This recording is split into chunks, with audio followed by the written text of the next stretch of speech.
Yeah, listener, I'm all about it. And when I say I'm all about it, I mean, I like it when a contender in the top 10 gets a shot. And maybe he's not in the top five, but he is in the top 10. And, sometimes those are the best fights. I mean, I'll give you the example Khalil Roundtree versus Alex Pereira. Everybody's, kind of bitching about it. And then the fight goes on, and Khalil gives him all he can handle.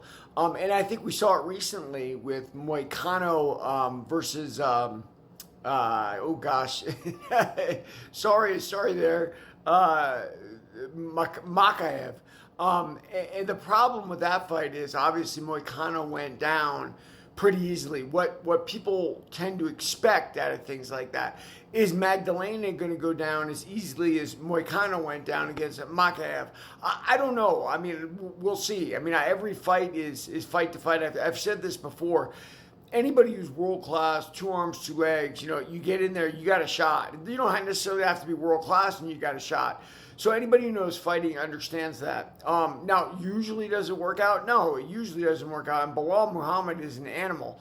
But as I've said before, there will be some striker that will go in there that will be immune to his takedown defense. I'm also really cool with the French girl getting a shot against Shevchenko. I think that's neat. Do it in Canada, which has a large French population. So I think that's going to be fun too. Now, I do understand people saying, well, yeah, but it's not as exciting a card. People do that all the time. They said that, when UFC 300 came around and Pereira had to fight Jamal Hill, and they were upset about that. But guys, it's fight by fight in the UFC. Like in boxing, it's Canelo and a terrible undercard, we're bored to death, or maybe even three great main events like this weekend and they were all terrible and boring. In the UFC, it's not like that. It could be two guys you don't know, you've never heard of before, and they go in there and they put on a show and you're excited. And that's really why, all the other stuff I talk about it a lot, but that's really why MMA is beating boxing.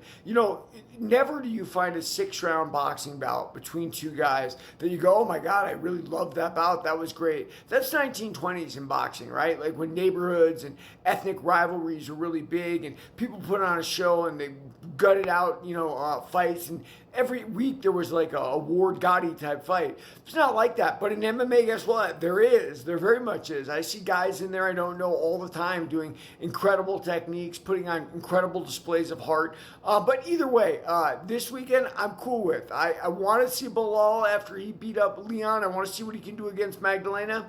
And we'll see if Shevchenko has much left. I think she does. I mean, listen, she beat a very tough Alexis Grasso. So we'll see if the French girl can keep up. I've seen her fight once or twice, but I don't think she can beat Shevchenko. But we'll see. Father Time sleeps for no one. Everybody, read my book, Warrior of the Light.